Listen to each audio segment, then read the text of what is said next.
Bismillahirrahmanirrahim. Assalamualaikum warahmatullahi wabarakatuh. Waalaikumsalam.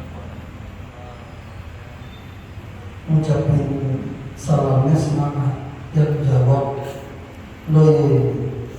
Yang semangat biar 15 orang seakan-akan 150 orang gitu ya. Assalamualaikum warahmatullahi wabarakatuh.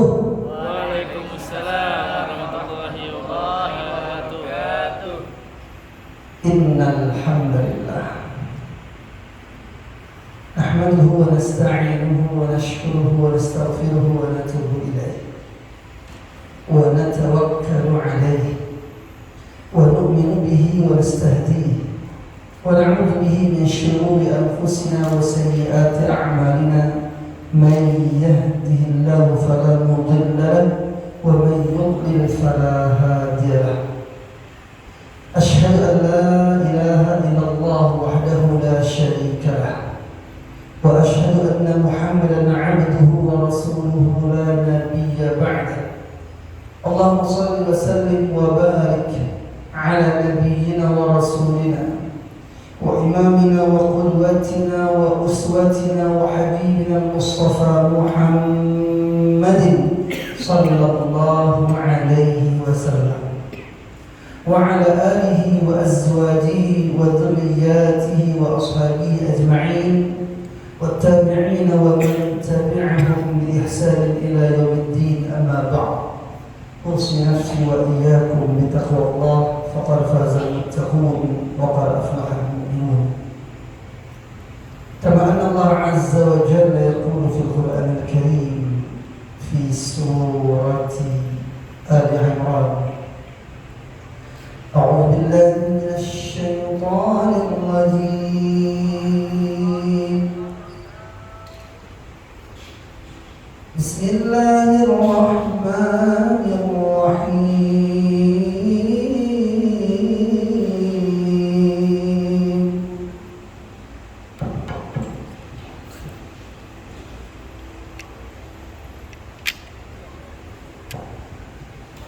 قل إن كنتم تحبون الله فاتبعوني يحببكم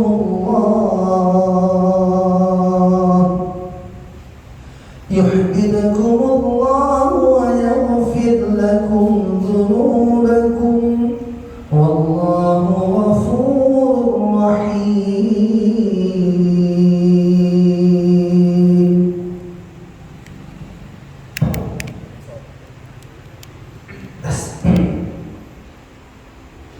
Qul katakanlah wahai Muhammad, in kuntum tuhibbuna Allah, jika kalian memang benar-benar cinta kepada Allah, fattabi'uni, maka ikutilah aku. Ikuti Nabi Muhammad sallallahu alaihi wasallam.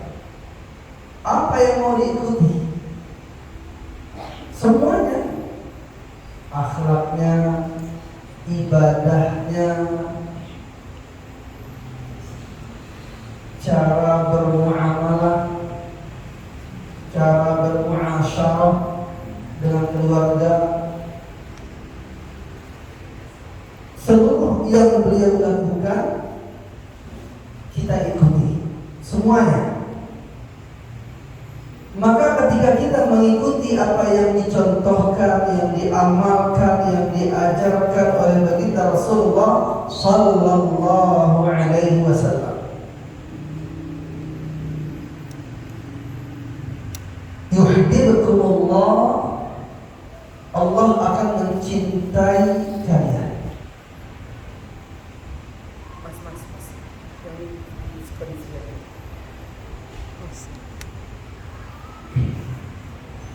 Yuhibbukumullah, Allah akan mencintai kalian. Dia di Allah, ada dua dalam ayat ini. Allah akan mencintai kalian. Wa yaghfir lakum dzunubakum. Yang pertama akan dicintai sama Allah dengan mengikuti ajaran Nabi. Yang kedua, wa yaghfir lakum dzunubakum, Allah akan mengampuni dosa kalian. Jadi dapat cinta Allah dan dosa diampuni oleh Allah. Kenapa?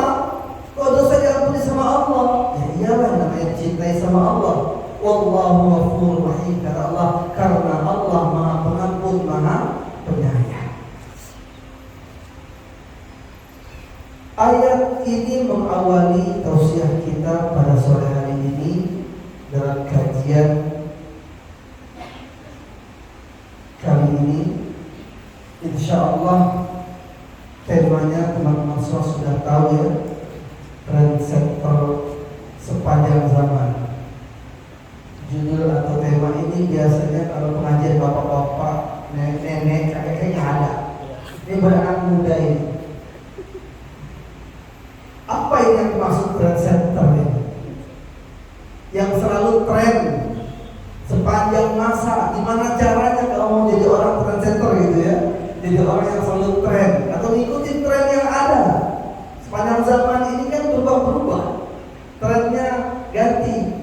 Seperti apa nanti ada lagi, selalu gitu. Karena kata Rasulullah juga begitu. Allah berfirman dalam Al-Quran, "Likulli ummatin ajal." Setiap umat atau setiap masa, setiap zaman itu ada masanya. Ada masanya.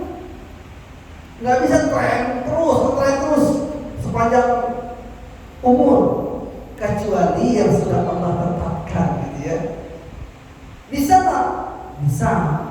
Nabi Muhammad Sallallahu Alaihi Wasallam contoh paling utama, yang paling ngetren di sepanjang masa, mulai dari belum lahir, bahkan belum lahir, dari Nabi Adam alaihissalam. Ketika Nabi Adam galau, kebingungan, belum dapat firman Allah, belum ada penjelasan dari Allah, Allah mengampuni dosa beliau atau tidak. Itu Nabi Adam masa-masa galau itu luar biasa, bukan sebentar, kurang lebih hampir 1000 tahun, ya Allah. Galau Nabi Adam alaihissalam. Ratusan tahun yang pastinya. Ratusan tahun belum tahu diampuni atau tidak oleh Allah. Ketika Nabi Adam teringat, oh iya, di pintu surga tertulis nama kekasihnya Allah, namanya Muhammad Sallallahu Alaihi Wasallam. Maka bersalawatlah Nabi Adam alaihissalam. Yang bersalawat pada Rasulullah ini bukan cuma kita, para nabi pun bersalawat, bahkan Allah dan malaikatnya, ya kan? Inna Allah wa malaikatahu yusalluna 'alan nabi.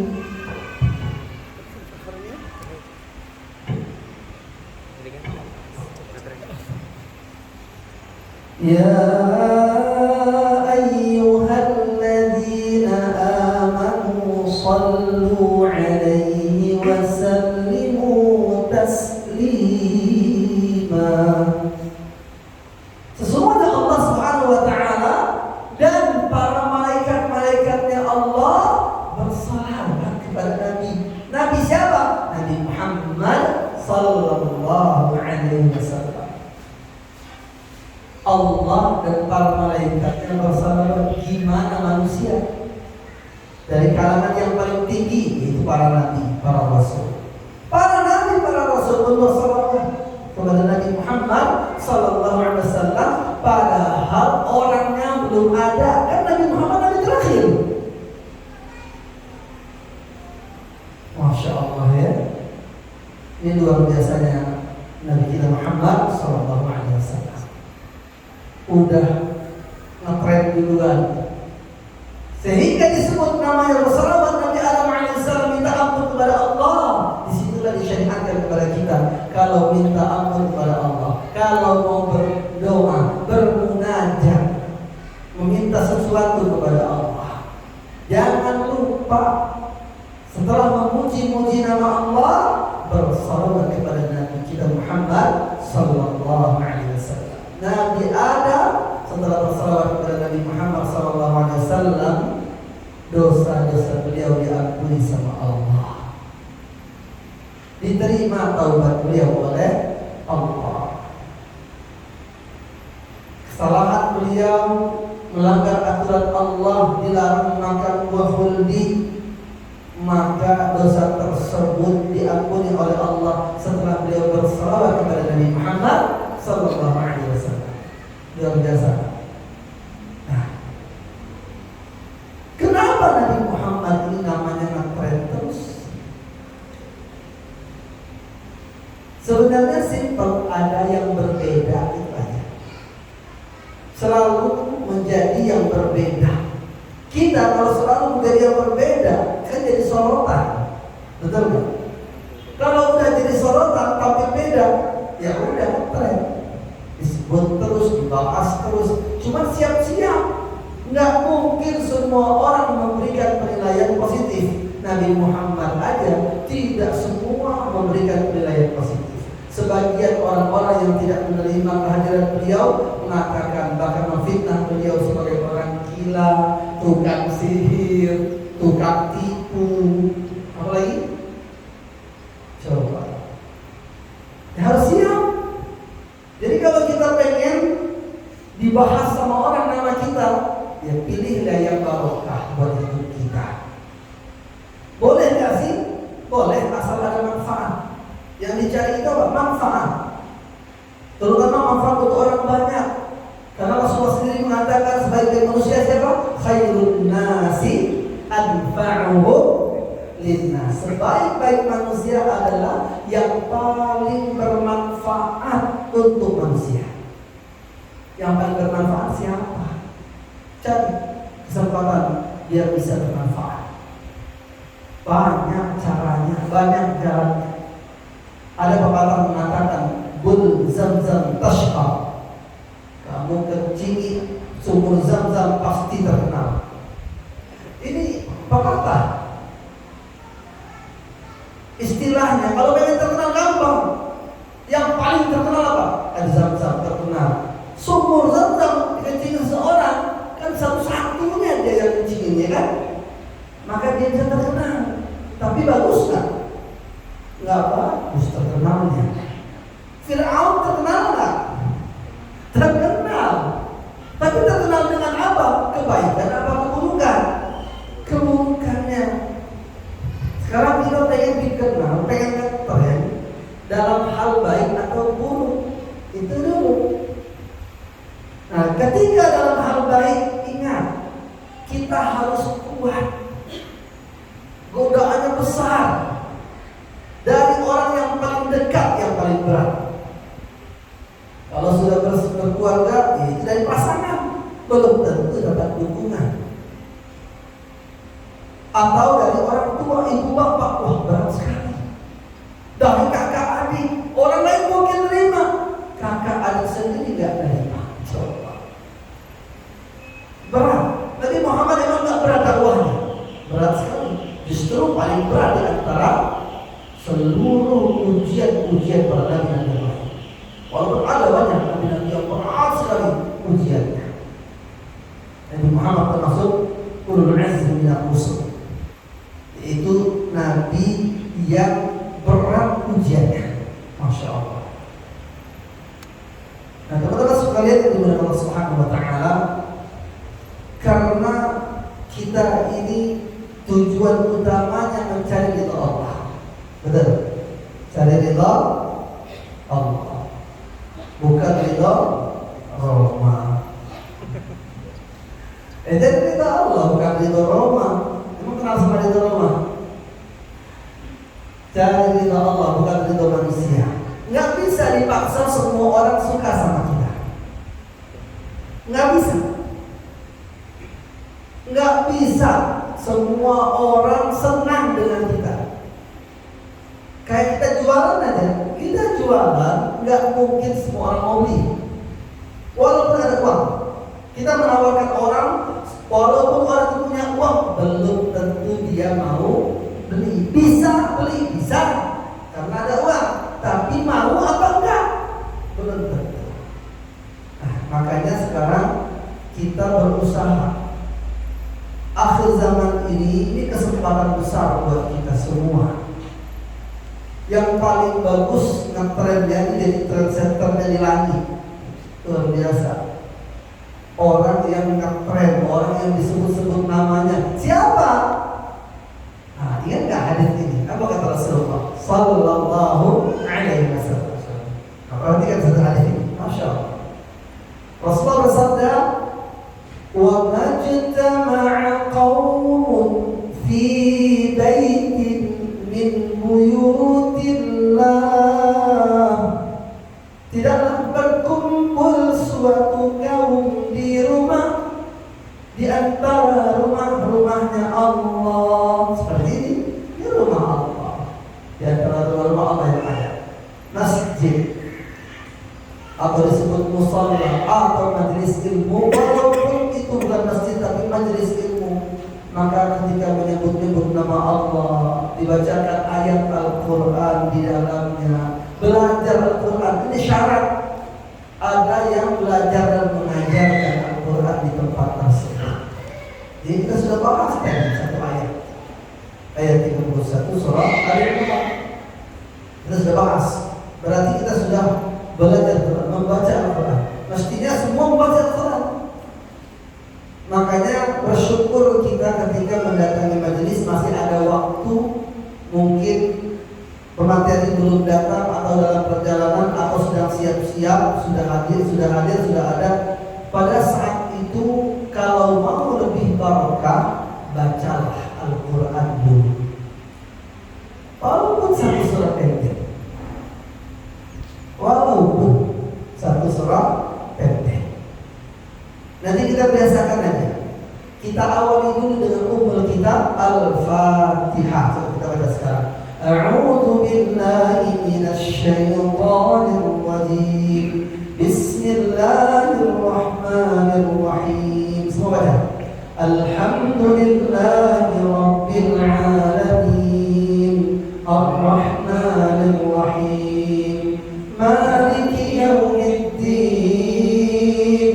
Iyyaka na'budu wa iyyaka nasta'in.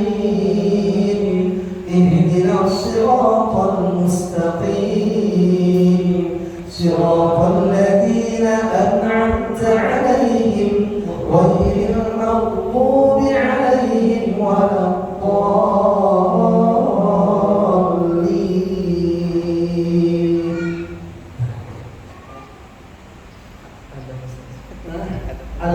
Alhamdulillah. Jadi Al-Quran ini mesti didahulukan dari semua aktivitas.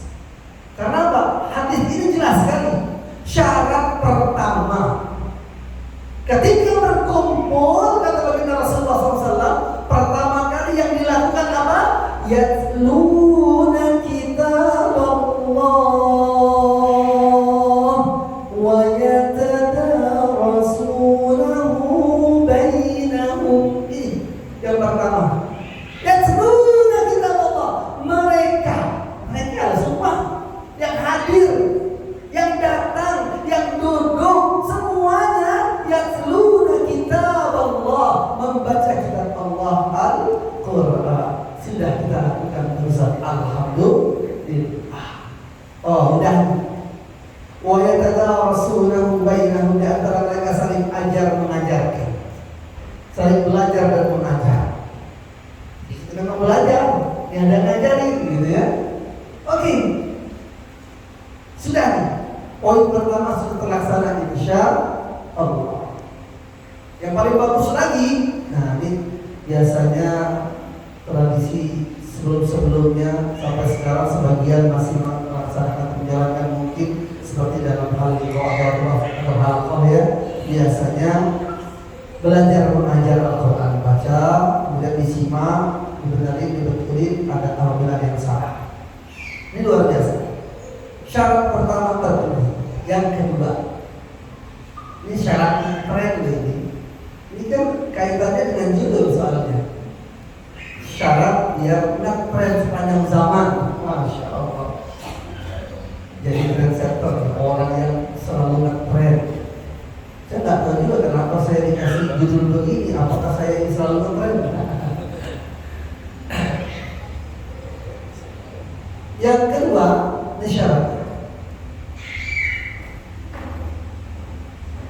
yatluna kitaballah wa yatadarasunahu bainahum. Maaf, memang cuma dua, berarti dua itu sudah. Yang pertama membaca Al-Quran, yang kedua wa yatadarasunahu bainahum, saling mempelajarinya, belajar dan mengajar Al-Quran. Jadi majelis itu mesti ada Al-Quran yang dibaca semua orang, kemudian mesti ada yang belajar dan mengajarkannya, walaupun sebentar, walaupun sedikit. Kita tadi belajar sudah ayat 31 surah Al-Imran seperti apa pemahamannya, bahwa yang dimaksud mengikuti Nabi Muhammad itu ya semua aktivitas beliau, semua amalan beliau, semua ibadah beliau, termasuk akhlak beliau, kehidupan beliau, cara makan, cara tidur, cara masuk kamar mandi, keluar kamar mandi, masuk masjid, keluar masjid, naik kendaraan dalam perjalanan, saat sedang sakit, saat sedang sehat, semua itu ada contoh dari Nabi Rasulullah Sallallahu Alaihi Wasallam. Udah terpelajari sudah.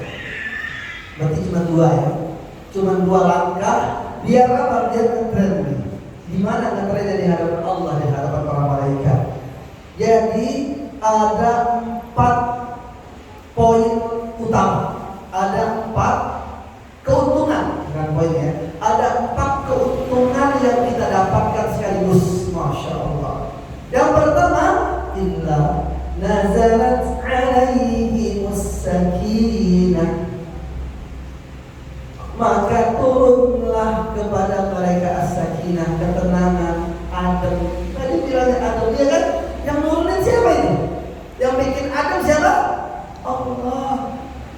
Makanya yang panas-panas, yang sedang emosi baca Quran, dengerin Quran. Nggak sanggup lagi emosi baca Quran, ya sudah, suruh temannya nggak ngaji, saya mau dengerin biar adem. Gitu. Minum es teh manis pun nggak belum tentu bikin adem. Kalau lagi emosi masih panas sih, ya nggak? Biar adem, baca Al-Quran. Nggak sanggup, dengerin bacaan Al-Quran. Dengerin, emang nggak bisa dengerin? Bisa. Sampai kita tidur kalau bisa, bagus, kenapa? Nah, ini yang pertama, keuntungan yang kita dapat adalah adem, ketenangan, hati tenang. Jadi Al-Quran memang menenangkan. Makanya ada istilah ruqyah. Apa yang gunanya ruqyah? Ruqyah ini medis dan non medis. Penyakit secara medis aja bisa sembuh, gimana dengan non medis? Mungkin dibalik harus kayak non medis aja bisa sembuh, apalagi yang medis. Non medis ini yang mana nih? Yang tadi dokter belum tentu bisa ngobatin. Paling ngasih obat penenang itu obat apa? Obat tidur ya? Obat penenang, obat tidur bukan? Bilangnya obat penenang. Ternyata obat tidur, ya tidur ya tenang lah. Yang belum tentu juga tidurnya tenang, belum tentu sih. Tapi ketenangan yang sebenarnya datang dari Allah. Ini ketenangan yang sebenarnya, ketenangan yang datang dari Allah. Ini nggak bisa dibuat-buat, nggak bisa. Tenang banget, nyaman banget rasanya. Itu Allah yang mendatangkan rasa itu. Itulah bahagia. Itu sebenarnya bahagia yang datangnya dari Allah. Kita bisa tersenyum, kita bisa kelihatan bahagia itu kelihatan. Jadi jangan kita kehilangan kebahagiaan tersebut. Jadi jangan sampai kehilangan. Kalau kehilangan kebahagiaan, maka apa yang terjadi? Mukanya manyun, ya kan? Kelihatan banyak masalah. Orang nggak nanya aja udah tahu dia banyak masalah. Dari mana lihatnya? Dari mukanya.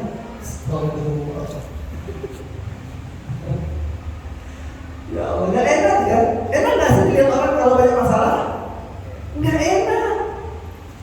Orang kelihatan banyak masalah, justru nggak kelihatan seperti orang sukses, dan nggak bakalan orang anggap kita orang kaya.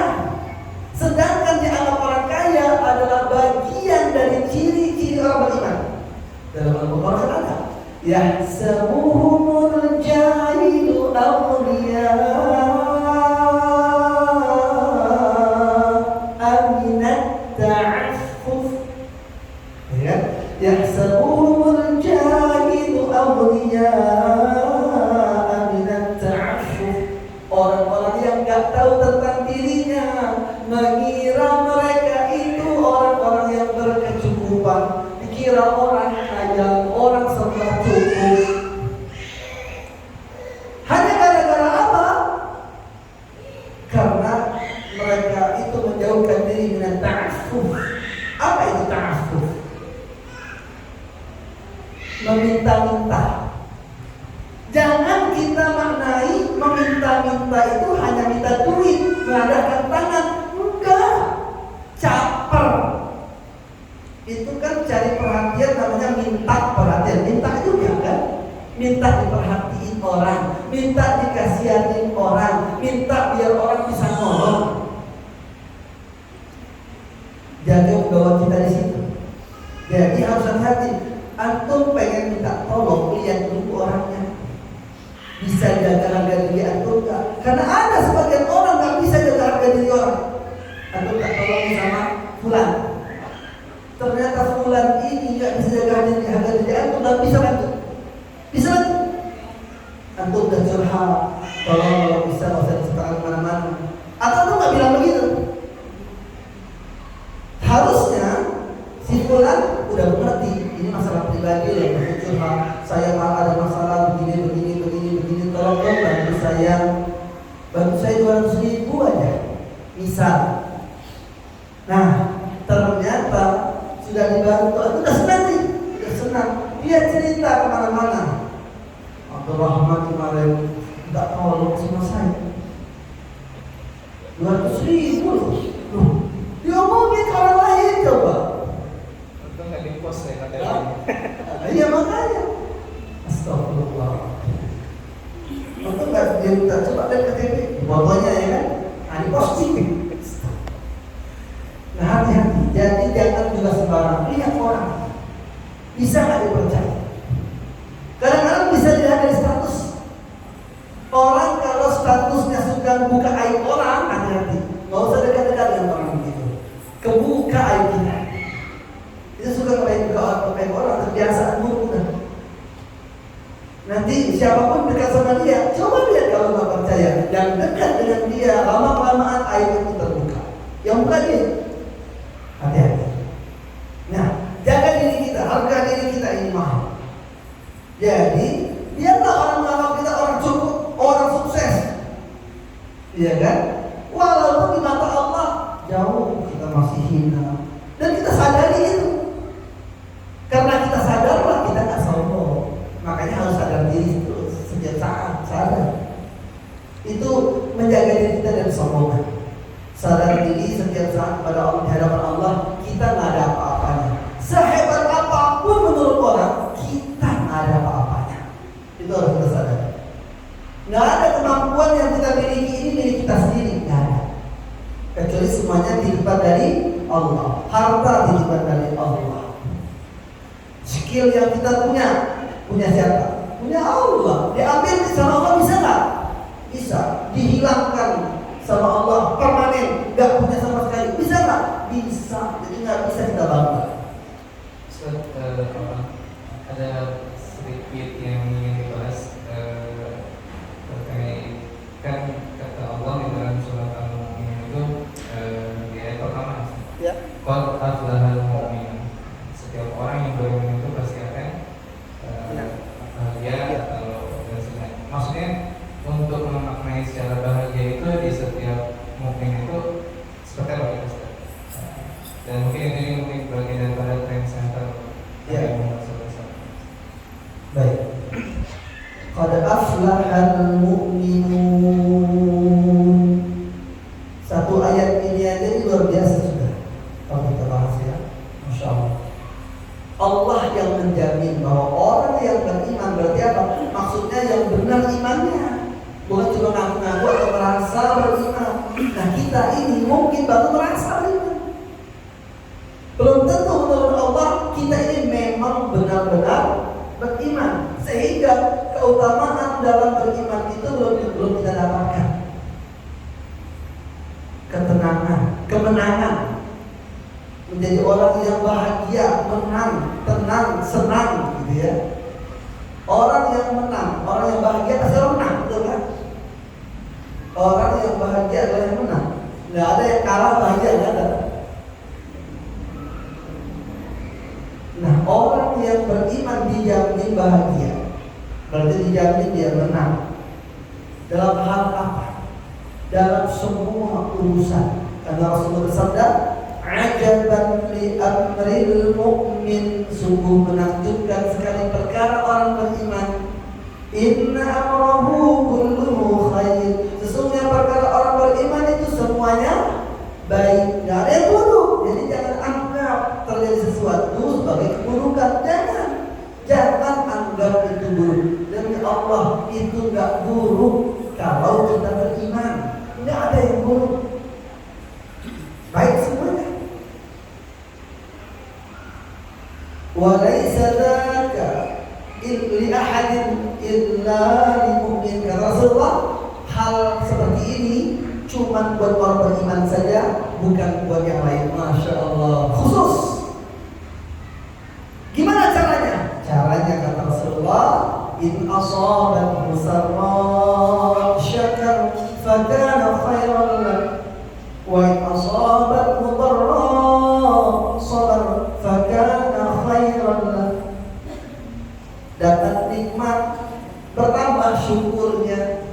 Dengan bersyukur, nikmat menjadi lebih baik. Jadi dapat nikmat, bersyukur. Kita dapat nikmat banyak. Sudah kita syukuri belum? Belum kita syukuri, itu yang belum membuat kita bahagia. Dengan syukurlah bisa bahagia. Betul. Nah, begitu juga sebaliknya, dapat musibah atau ujian, sabar. Sabar itu tidak membutuhkan ucapan atau kata-kata sabar. Tidak sabar aja lah. Belum tentu itu sabar. Terus sekarang ada yang bilang sabar itu kan ada batasnya. Iya. Betul. Ada yang bilang begitu, banyak bahkan yang bilang begitu. Sabar itu ada batasnya, bro. Iya. Sabar itu ada batasnya bagimu. Iya. Kan yang terbatas itu orangnya yang membatasi kesabaran. Terbatas dalam kemampuannya bersabar. Bukan sabar yang terbatas. Sabar tidak pakai batas. Sabar tidak ada batasnya. Yang ada batasnya itu adalah kemampuan seseorang untuk bersabar. Makanya kalau kita mampu bersabar terus, itu yang sebenarnya sabar. Karena sabar aslinya nggak ada batas. Berarti nama orang yang sabar itu belum tentu. Namanya sabar, belum tentu sabar. Coba aja diuji. Masya Allah. Nah ini tadi. Jadi cara mendapatkan kebahagiaan dalam hadis tadi kata Rasulullah, syukur ketika dapat nikmat, sabar ketika dapat ujian dari Allah. Saya lanjut kembalikan lagi tadi kepada pembahasan hadis pertama tadi ya. Ada 4 keutamaan, ada 4 hadiah, keuntungan yang kita dapat dari kumpul, baca Quran, belajar Quran, walaupun sedikit. Yang pertama ketenangan, yang kedua wa ghashiyatuhumur rahmah, dapat limpahan rahmat dari Allah. Allah limpahkan kepada mereka rahmat Allah. Rahmat Allah melimpah. Kita dapat rahmat Allah sekarang. Masya Allah. Jadi kalau kita meninggal dunia dalam keadaan seperti ini, insya Allah husnul khatimah. Jelas ini adalah husnul khatimah. Sudah terbiasa kita senang ikut pengajian, senang duduk majlis, udah ditanda-tanda wajah-wajah orang yang insya Allah dapat husnul khatimah. Amin ya rabbal alamin. Yang ketiga, wa hafathumul malaika,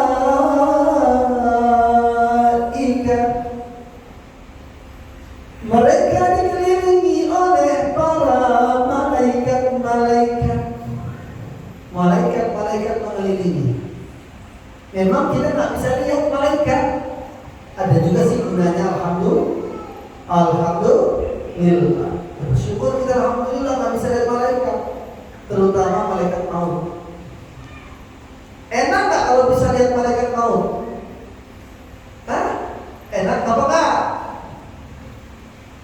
nggak enak, tegang setiap saat. Sebab kata Rasulullah, malaikat mau datang kepada orang yang bakal dicabut nyawanya setiap hari diperintahkan oleh Allah untuk menatap wajahnya sebanyak 70 kali sehari semalam. Ya Allah ya Allah, 70 kali rupanya malaikat maut ini menatap wajah kita. Berarti malaikat maut menatap wajah kita waktu kita bangun lagi tidur. Udah berapa kali lihat kita bangun tidur, lagi ada belekannya dilihat sama malaikat maut. Sebelum mati dilihat lagi malaikat maut. Habis mati dilihat lagi sama malaikat maut. Nauzubillah, lagi maksiat ada nggak malaikat maut yang kita? Ada itu.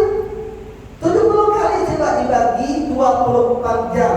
24 jam dikali 60 menit, ya kan?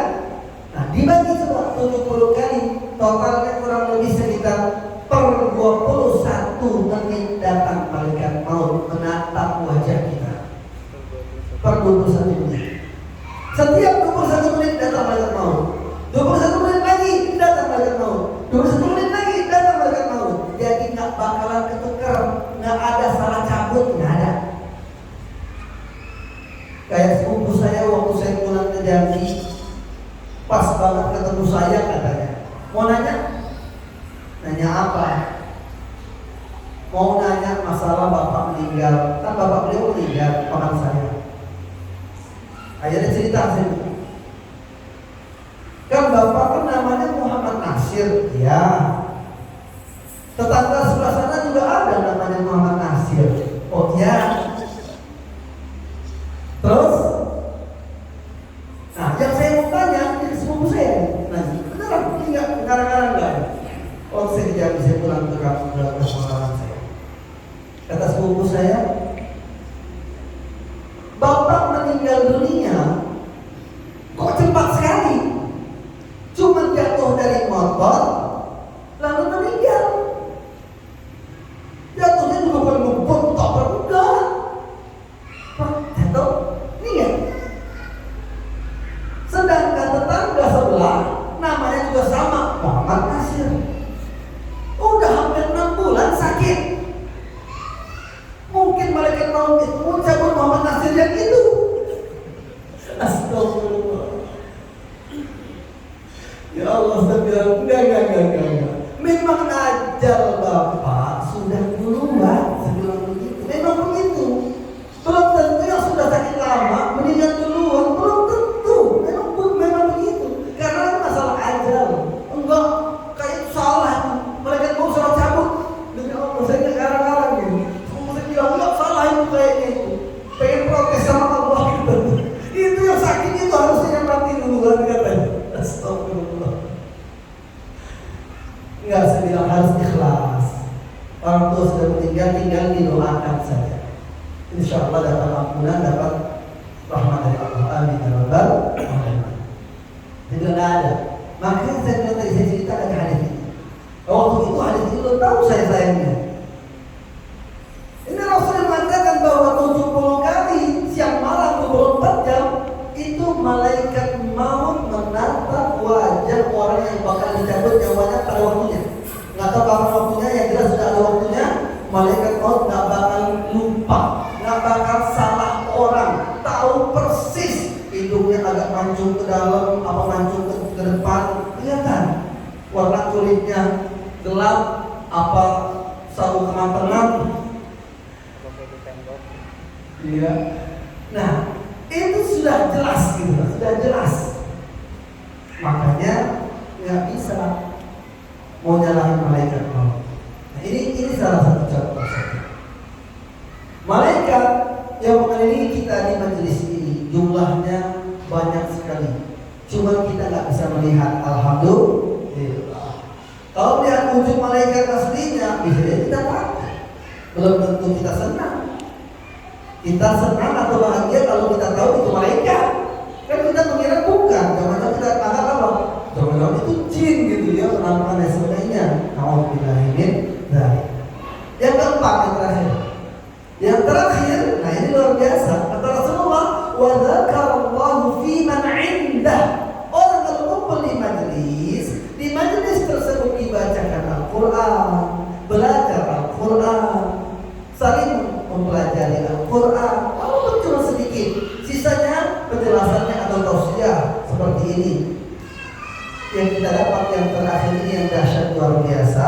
Wa dzakarahumullahu fi man 'indah. Wa dzakarahumullahu fi man 'indah. Allah akan sebutkan mereka yang berkumpul tersebut di hadapan sesiapa yang ada di sisi Allah. Di mana? Di langit. Makanya ada istilah terkenal di langit meskipun tidak terkenal di bumi. Antum yang rajin ikut majelis ini, antum aja tak sadar. Insya Allah kita semua adalah orang yang sangat dikenal di langit Allah Subhanahu Wa Taala kalau ikhlas. Yang datangnya bukan 3 bulan sekali, bukan. Setiap ada pengajian datang. Gak usah diundang, datang. Pengajian ini gak perlu pakai undangan. Gak usah minta diajak, datang. Datang aja. Nah insya Allah kita dapat keutamaan tersebut. Yang 4 ini. Yang pertama tadi apa? Dapat limpahan rahmat. Ini kebahagiaan dari Allah. Yang kedua adalah rahmat Allah dilimpahkan. As-sakinah yang pertama, maaf, dapat ketenangan dari Allah. Ini bahagia, ini tenang soalnya. Bisa bahagia karena tenang hatinya. Karena orang yang nggak tenang nggak bahagia, ya kan? Yang kedua tadi limpahan rahmat Allah. Yang ketiga dikelilingi malaikat, maksudnya dijaga sama malaikat. Dijaga kita ini oleh malaikat, insya Allah. Yang keempat adalah ngetrend di langit, terkenal. Jadi trendsetternya di langit gitu loh. Trendsetter itu kan orang yang ngetrend, orang yang, iya nggak, Mas? Orang yang ngetrend, Pusat perhatian. yang menjadi pusat perhatian. Coba kalau ada orang gitu ya, sepatunya selalu ditaruh di atas kepala, ngetrend tuh. Iya nggak? Kenapa? Jadi pusat perhatian. Karena satu-satunya itu orang yang begitu dia aja. Nah sekarang gimana caranya kita biar Allah bikin kita sebagai seorang trendsetter sepanjang zaman, Masya Allah, dengan amalan besar. Lakukan amalan yang kira-kira nggak banyak orang mengamalkannya, kita amalkan di hadapan Allah. Antum pilih sendiri amalannya apa. Ya mungkin sebagai pemateri, misalnya saya mau cerita ibu saya itu punya amalannya amal rahasia yang nggak ada yang tahu kecuali Allah. Itu bukan rahasia. Setelah orang tahu bukan rahasia lagi, enggak. Pilih amalan apa? Ini jarang diamalkan. Amalkan, beneran. Amalkan amalan itu. Gitu. Yang tidak mudah bagi orang, kita mampu melakukannya. Masya Allah, itu dahsyat. Banyak. Pilih aja. Poligami termasuk. Nah, iya itu nggak gampang, betul nggak gampang. Nggak semua wanita siap. Walaupun itu syariat Allah, walaupun itu bentuk keimanan kepada Allah, bentuk keimanan kepada Allah. Mau mengamalkan nggak mengamalkan, memang nggak ada paksaan, nggak ada perintah khusus untuk harus melakukan. Juga. Tapi kalau ada yang mengamalkan, nah ini kan berat. Kenapa? Ada yang membenci, betul nggak? Ada orang benci gara-gara orang itu poligami. Saya nggak tahu dia benci kenapa. Apa karena dia nggak dijadikan yang kedua ketiganya? Wallah harus Allah. Atau karena apa? Nggak tahu. Yang jelas ada sebagian manusia membenci, terutama orang-orang kafir. Benci kepada syariat ini sebab syariat yang aku bilang tadi apa namanya? Poligami. Syariat ini membuat perkembangan umat Islam jauh lebih cepat, lebih pesat. Kan banyak keturunan. Ini yang paling ditakutkan sama mereka. Nanti kalau masa yang perang, ya pasti jumlah mereka kalah dong, gitu loh. Maka diserang ya habis-habisan, diserang habis-habisan. Yang kasihan adalah jumlah perempuan kan banyak, laki-laki sedikit. Yang dinikahi menjadi istri kedua, ketiga, keempat itu seakan-akan istri Nabi banyak. Apakah yang paling mulia itu yang pertama, yang kedua? Ya kalau pertama Siti Khadijah, maka Siti Khadijah beda, kita tahu siapa beliau. Tapi tidak, dalam Islam mau pertama, kedua, ketiga, keempat, yang paling bertakwa, yang paling salihah, tetap itu yang paling baik menurut Allah, paling bertakwa. Jadi laki-laki punya istri satu, tapi bertakwa pada Allah, masuk surga Firdaus, bisa. Istri dua, bisa. 3, 4, bisa. Tergantung amalan yang dilaksanakan, yang dilakukan, gitu loh. Jadi mau mengamalkan amalan apa? Tahajud, oke, tahajud. Semua orang bisa tahajud. Ada orang tahajudnya sepanjang malam, ada. Mampu nggak ngalahin orang tersebut? Dengan cara apa kita ngalahinnya? Lihat, tahajudnya mungkin cuma masalah banyak rakaatnya. Oh, banyak rakaatnya. Udah, kita kalahin di segi bacaan. Kita banyak bacaan Qur'annya. Gitu. Bisa ngalahin. Kenapa? Dia nggak banyak. Dia satu malam itu nggak nyampe 1 juz. Kenapa? Setiap rakaat 10. Satu rakaat pertama 10, rakaat kedua 10, 30, 40, aja terus gitu ya. Ya betul, Allahu hari ini Al-Ikhlas keutamaannya bagaikan membaca keutamaannya sepertiga dari Al-Quran. Tapi tetap kalah dengan yang baca Qurannya lebih banyak. Itu jumlah. Karena hitungan huruf kalah sudah. 1 huruf dapat 10 pahala. Kita ini nggak boleh membeda-bedakan syariat. Semua syariat yang ada adalah syariat Allah. Nggak boleh membenci salah satunya. Nggak boleh menyukai di antaranya, lebih suka di antaranya boleh. Tapi membenci salah satu syariat Allah termasuk kekufuran kepada Allah Subhanahu Wa Taala. Ini harus kita ingat. Jangan. Ini contoh lagi apa? Harta waris. Bagi waris wajib mengikuti syariat Allah. Pak Ustaz, kami sekeluarga sepakat bagi rata aja. Kami semua ikhlas. Berarti ikhlas semuanya masuk neraka. Nah, ya kan? Semuanya ikhlas masuk neraka. Ikhlas kan? Sebab yang menentukan siapa? Allah. Allah yang janji, wa may ya'sillaha wa rasulahu wa yata'adda hududahu yudkhilhu naran khalidan fiha wa ghadiba Allahu 'alaihi wa la'anahu wa a'adda lahu 'adzaban. Wa may ya'sillaha wa rasulahu wa yata'adda hududahu yudkhilhu naran khalidan fiha wa lahu 'adzabun muhin. Ini ayat memang diposisikan sama Allah setelah pembahasan warisan. Hati-hati. Kata para ulama, memang ayat ini ancaman buat orang yang mengabaikan ayat warisan. Yaitu Allah sudah membagi. Falidzakari mithlu hadzil unthayain. Maka bagi laki-laki akan dapat 2 bagian perempuan. Jadi kalau ada anak laki-laki, ada anak perempuan, pembagiannya nggak bisa sama rata. Laki-laki dapat 2 kali lipat dari bagian perempuan. Allah yang Maha tahu kenapa dibagi seperti itu. Karena laki-laki punya kewajiban lebih banyak. Ngasih nafkah tetap harus kasih istrinya, ngasih anak-anaknya, ngasih ayah ibunya, coba ngasih. Perempuan dapat harta, tidak ada kewajiban memberikan nafkah. Sehingga mau bagi-bagi bagus banget, keren banget. Yang keren adalah bagi wanita yang tidak punya kewajiban ngasih nafkah, tapi justru dia mampu berbagi. Masya Allah, itu wanita pilihan, bukan wanita sembarangan. Luar biasa. Jadi semua ayat Al-Quran, semua hukum Allah, syariat Allah yang terberat dalam mengamalkannya, itulah yang paling istimewa sebenarnya. Paham gak sih?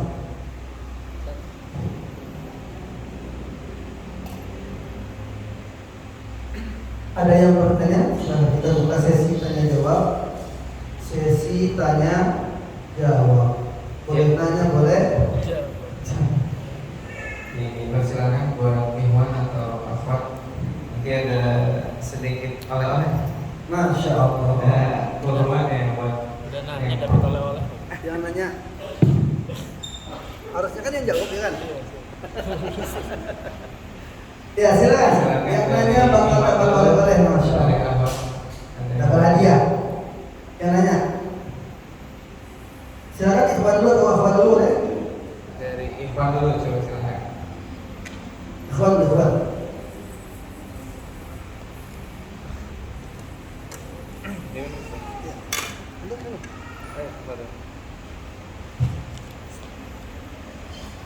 Akhwat aja dulu. Ikhwan jadi pendengar yang baik. Dari abang silakan. Tuannya belum ada ya. Mau nanya langsung silakan, mau pakai kertas silakan, mau di atau mau di sosmednya silakan.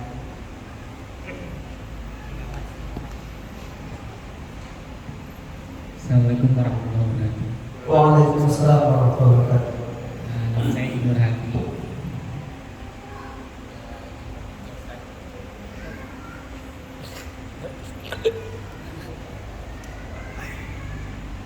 Bertanya Ustaz, sebagai motivasi dari diri saya sendiri dan sesuai dengan judulnya Suci On, sahabat nyalakan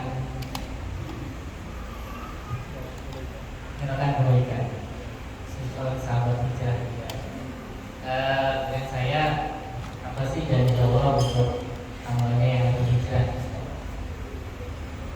Terima kasih. Janji Allah buat yang berhijrah. Ya.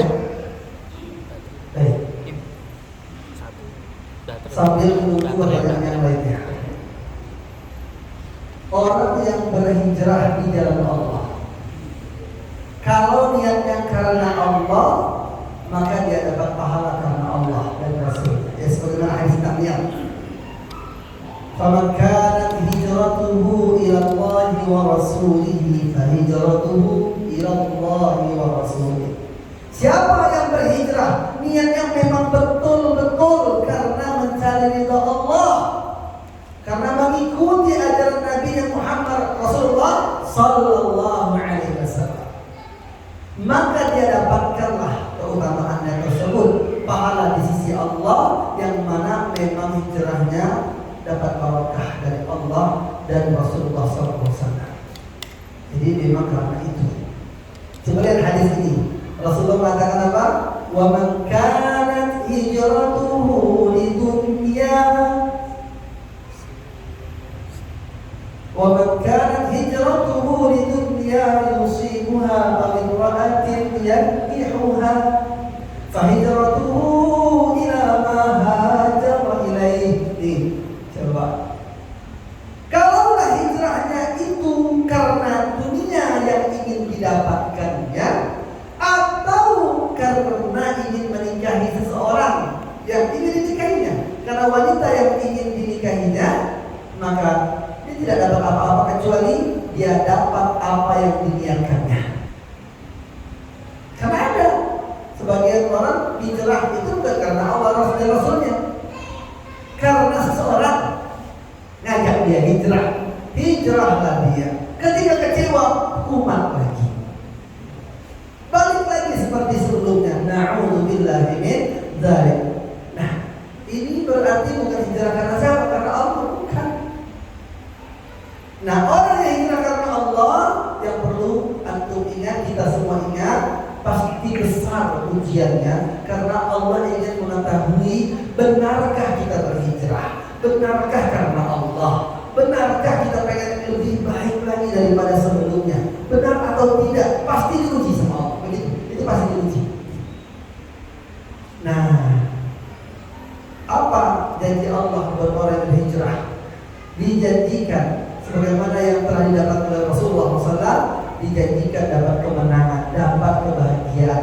Ada hikmah yang besar yang dirahasiakan Allah. Bisa saja kita menikmatinya di dunia, dan bisa saja nggak sama sekali, tapi sudah pasti di akhirat. Mungkin lebih ke kiat-kiatnya Ustaz, menjaga keistiqomah itu ketika kita sudah berhijrah. Kiat-kiat. Baik, kiat-kiat ini kiat yang penting ya, sangat penting sekali. Ada kiat-kiat yang kita lakukan untuk menjaga keistiqomahan kita dalam hijrah. Yang pertama, jaga keikhlasan. Ini ikhlas kita di hati. Jaga keikhlasan kita, ingat terus karena Allah, karena Allah, karena Allah, karena Allah. Yang ada dalam pikiran kita cuma satu, karena Allah. Ini aja. Itu pertama, langkah bagian pertama. Biar apa? Istiqomah hijrahnya. Oh enggak, bukan karena dia, oh bukan karena seseorang, bukan karena sesuatu, oh bukan karena pengajian, bukan karena ustaz, bukan karena ustazah, bukan, tapi karena Allah. Udah, karena Allah, ikhlas. Jadi mau beramal, bukan karena dia, bukan karena Allah. Semuanya karena Allah. Sehingga ada yang melihat, nggak ada yang melihat, ada yang menilai, nggak ada yang menilai, nggak ada masalah. Ada yang tahu, nggak ada yang tahu, nggak ada masalah. Ada yang menghargai, nggak ada sama sekali yang menghargai, nggak ada masalah. Kadang-kadang kita ini gila penghargaan. Mohon maaf sekasar aja nih, gila penghargaan. Dikit-dikit pengen dihargai, dikit-dikit pengen dihargai. Kita lupa apa? Dulunya dosa kita banyak. Tiba-tiba bilang dosa gede jadi suaranya. Astagfirullah. Saking banyaknya dosa kita itu kayaknya. Dulu dosa kita banyak. Sudah ketebus belum dosa-dosa tersebut? Baru diuji dengan sesuatu kita gak dihargai, udah kecewa. Gak mau melanjutkan kebaikan kita, ya gak? Banyak orang berhenti berbuat baik gara-gara apa? Kecewa. Percuma gak dihargai. Astagfirullah. Yang kita cari ridho Allah, apa penghargaan? Mau dihargai manusia, rugi. Para wanita, para istri minta dihargai sama suami. Iya, kalau suami mau menghargai, alhamdulillah, bersyukurlah. Kalau enggak, apakah mengurangi ketaatan? Kalau para istri mengurangi ketaatan pada suami, jelas kurang rahmat Allah. Allah kurangi rahmat Allah. Berkurang juga rahmat Allah. Kalau Allah kurangi, itu otomatis berkurang rahmat Allah, berkurang berkah dari Allah. Otomatis Allah tak pernah mengurangi rahmat Allah kepada hambanya, tapi kita sendiri yang membuat berkurang rahmat Allah kepada kita karena kita mengurangi kebaikan kita, niatnya. Masalahnya bahkan tidak dapat apa-apa. Alhamdulillah. Ini kiat pertama adalah ikhlas. Kiat yang kedua, kumpul sering-sering sama orang-orang yang istiqomah. Walaupun nggak kelihatan istiqomah, pokoknya orang-orang soleh, orang-orang sama-sama berhijrah, orang-orang berilmu, orang-orang baik, kumpul sama mereka. Insya Allah ini akan menguatkan kita. Jangan sendiri-sendiri terus. Nah ini bahaya. Jadi butuh Komunitas. Butuh komunitas ya. Jadi ada orang-orang kumpul, orang-orang soleh, deketin. Kan ada istilahnya kalau dekat sama orang yang jualan minyak wangi, kita ikut wangi. Dekat sama bengkel, kena olinya, gitu ya. Memang iya kan? Saya aja waktu itu pernah contoh. Saya ngalami ucapan atau istilah ini terjadi beneran, secara nyata terjadi gitu ya. Jadi saya waktu itu karena memang sedang ada keperluan sama orang bengkel. Jadi saya dekat. Jadi saya sering datang ke beliau, sering nemuin beliau. Beneran demi Allah kena saya olinya. Serius, kena tangan saya macam. Ya gimana mau ngelak?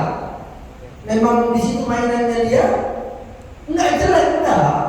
Tapi ini bukti bahwa karena dia mainnya oli, ya kena olinya, gitu kan? Dan begitu juga dengan minyak wangi. Saya pun punya pengalaman. Teman-teman yang jual minyak wangi saya suka datang. Walaupun nggak beli, kebagian. Alhamdulillah, masya Allah. Nggak harus beli, saya memang beli. Cuma kadang-kadang lagi nggak beli, kebagian. Setidaknya kebagian dikit. Masya Allah, ya kan? Tester. Luar biasa. Nah begitulah kita kalau sudah hijrah, kumpulnya sama orang-orang yang sudah hijrah. Kalau sudah berhijrah harus bisa mengajak yang lain, Ustaz. Betul. Ini harus kuat, jangan mengajak malah diajak. kita kumpul di mana saja, yang penting bisa mewarnai saja. Betul. Makanya harus kuat. Kalau kita kuat, kita bisa mewarnai, jangan selalu diwarnai orang.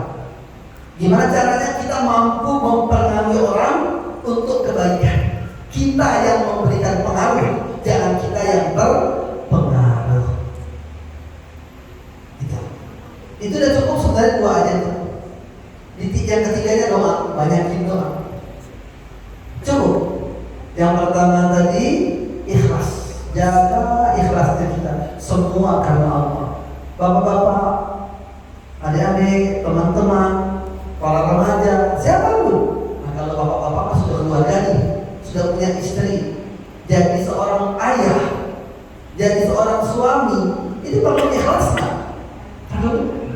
Nanti antum malas kerja, antum malas cari uang. Kenapa? Dikasih uang banyak sama aja, bikin banyak nggak bersyukur istri, nggak terima kasih. Loh, tetap aja nafkah itu hukumnya wajib. Nah, inilah ujian keikhlasan bagi para laki-laki. Mau ngasih banyak, ngasih bikin, syukur nggak syukur, ngasih aja lah. Itu karena Allah, bukan karena nggak dihargai sama istri. Jadi kalau kita bilang penghargaan, capek, yang ada sakit, sakitnya tuh di sini, sakit ya beneran. Banyak orang sakit hati, banyak orang kena serangan jantung. Itu sebenarnya bukan salah orang lain, salah dirinya sendiri. Kenapa terlalu berlebihan memikirkan sesuatu yang tidak menguntungkannya untuk akhirat? Jadi gini ya, ini rumus yang simpel untuk kebahagiaan kita semua. Benar? Baik laki-laki maupun perempuan. Apapun yang terjadi, ikhlaskan. Ini ikhlasin. Kalau sudah ikhlas, nggak usah diungkit, nggak usah dibahas, nggak usah dipikirkan terus. Sakit jadi penyakit. Ya enggak? Udah ikhlas. Ya kata Allah udah. Yang kedua, yakin dibalas sama Allah semua kebaikan kita. Jadi kita akan terus berbuat baik aja lah. Ada beda. Aku orang yang beda level dengan yang lain. Gitu aja. Nggak usah ngomong orang sombong namanya. Kita cuma buat motivasi diri sendiri aja. Bilang ke diri kita sendiri, oh yang begitu, oh nggak level gitu. Jadi kita nggak mau melakukan sesuatu yang menurunkan level kita di hadapan Allah. Kita bersabar, kita ikhlas, kita istiqomah, kita terus berbuat baik. Itu udah bagus, pertahankan aja. Itu level kita. Dari awal ada. Silakan. Kasih. Mau langsung apa? Tolong, ambil, jangan. Nah, bantu.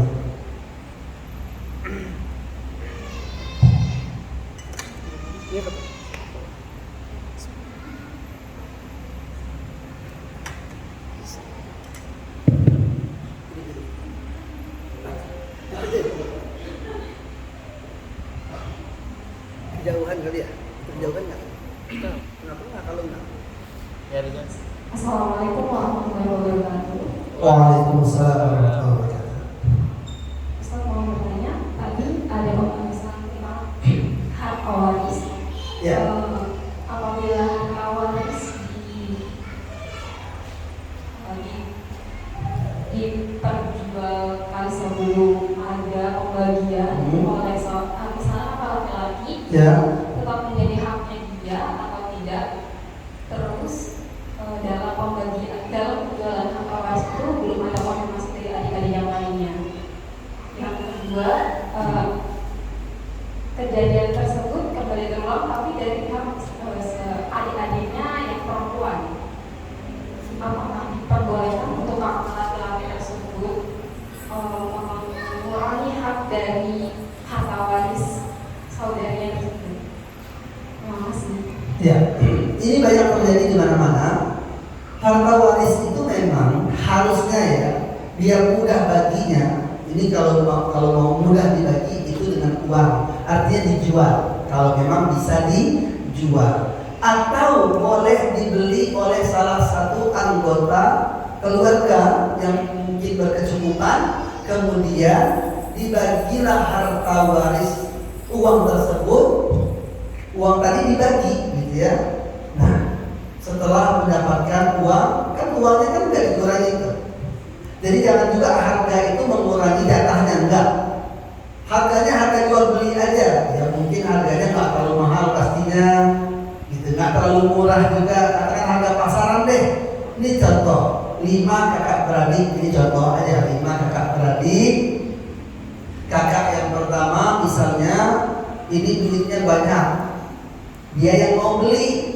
Ini ada rumah orang tua, enggak ah, mau saya jual ke orang lain, saya ada yang beli. Enak banget nih nanti bagi harta warisnya.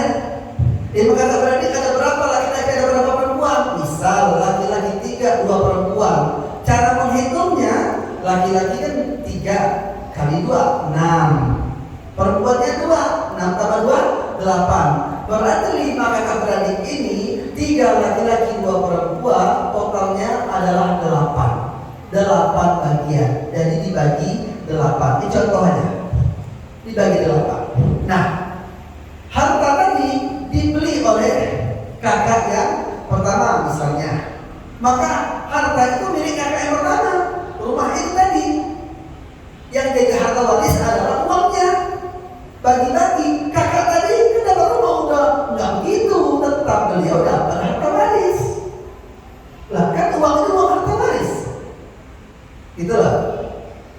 Dan uang harta waris lagi dibagi 8. Setiap laki-laki 2 bagian, 2 bagian, 2 bagian. Dan ada 3 perempuan 1 bagian, 1 bagian. Selesai pembagiannya. Enak banget sebenarnya. Nah, harusnya begitu. Nah, nggak boleh ada yang ngambil dari hak harta waris tersebut lalu dijual buat dia sendiri. Nggak dibagi-bagi. Nah, ini banyak terjadi. Gimana nanti? Ya udah, caranya adalah kira-kira berapa nilainya. Gitu aja tuh dihitung. Nanti ada pembagian harta waris, kurangi jatahnya. Boleh dikurangi, karena dia udah ngambil bagian. Itu harta waris harusnya, tapi dia ngambil sendiri, jual beli untuk dia sendiri. Saudara perempuan juga pengen juga jual juga untuk dia juga. Ya udah, nanti harta waris yang lain ketika sudah mau dibagi, maka ingat-ingat tambahin nilai yang dijual. Harta waris tadi tambahin nilai yang dijual. Yang laki-laki yang dijual tadi berapa, yang perempuan yang dijual tadi berapa, ditambah harta waris yang mau dibagi-bagi, totalnya berapa. Maka baru bagi haknya. Nah, kan yang laki-laki sudah dapat sekian, sudah ada hitungan itu yang dia sudah pegang, yang sudah dia dapatin sebelumnya. Yang perempuan juga sudah dapat nilai sekian itu ada di dia. Gitu loh. Nah, dibagilah secara syariah. Boleh begitu caranya. Boleh dikurangi jatah orang yang sudah ngambil duluan haknya. Tapi jangan lupa, pokoknya usahakan jangan sampai ada yang meninggal di ahli waris. Cepat-cepat dibagi sebelum ada yang meninggal dunia. Ini dosa kita. Na'udzubillah min dzalik. Wallahu a'lam. Jelas? Gimana? Ada lagi barangkali yang mau bertanya? Yang kita sepakati sampai jam 5.40 saja. 5.40. Iya, 10 menit lagi insyaallah. Karena waktu azannya sekarang lagi maju ya. Lebih cepat. Ustaz banyak jadwal. Oke. Ya, ada satu lagi dari Satu lagi. kalau dari imam atau dari imam.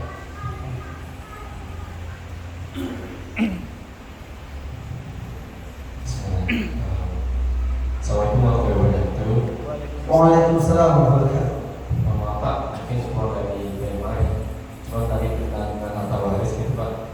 Jadi misalkan bahwa ayah saya udah meninggal, cuman kita tahu bahwasanya waktu itu ada harta di kampungnya, cuman dari ayah saya itu tidak ada pesan untuk mengurusnya gitu.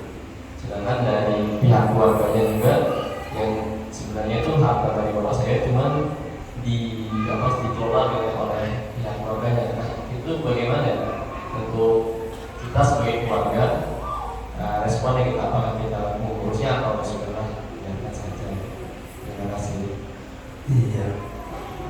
Oh, hadiahnya Buat saya hadiahnya, buat penanya ya.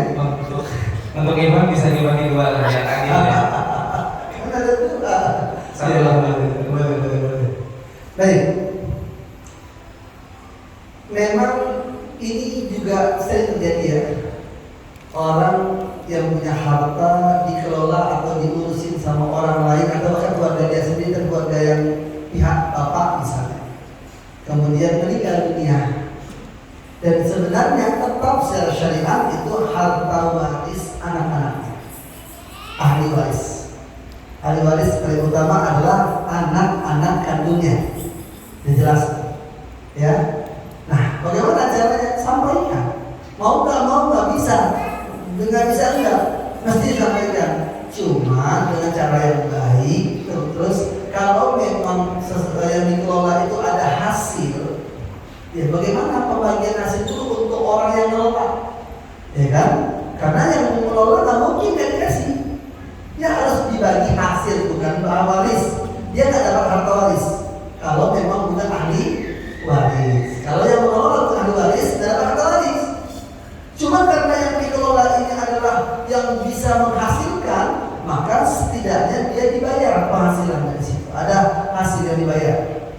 Nah kemudian barulah dibagi untuk harta waris setelah dikeluarkan hak yang mengelola. Itu seperti itu saran saya. Jadi apakah itu dijual ke orang yang mengelola kalau dia sanggup beli, atau ada yang lain yang mau beli, misalnya itu entah warung atau apa misalnya usaha. Nah, kalau memang ada ya udah.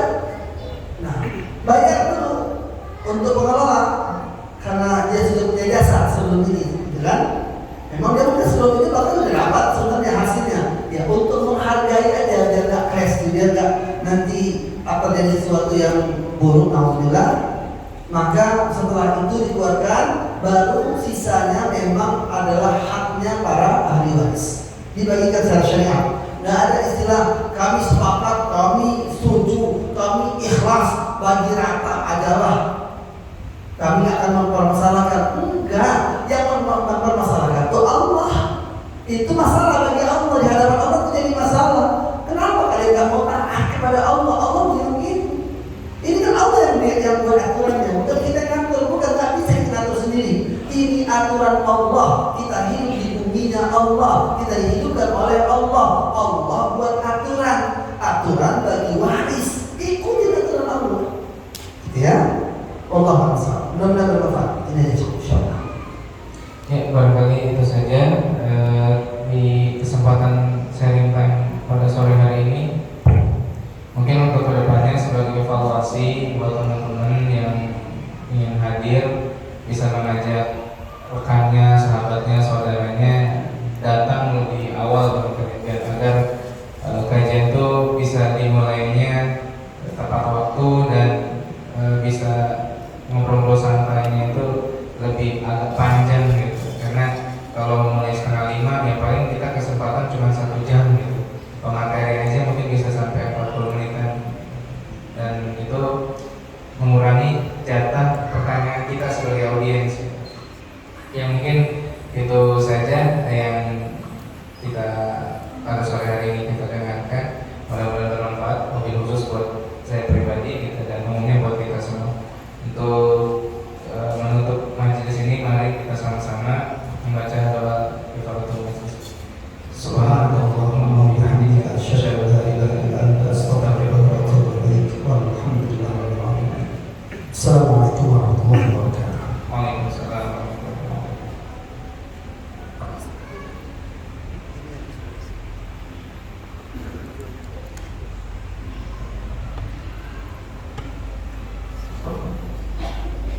Mas ini gimana? Kasih tadi yang ke Ahmad kasih 1 ya buat penanya. Bagi dua.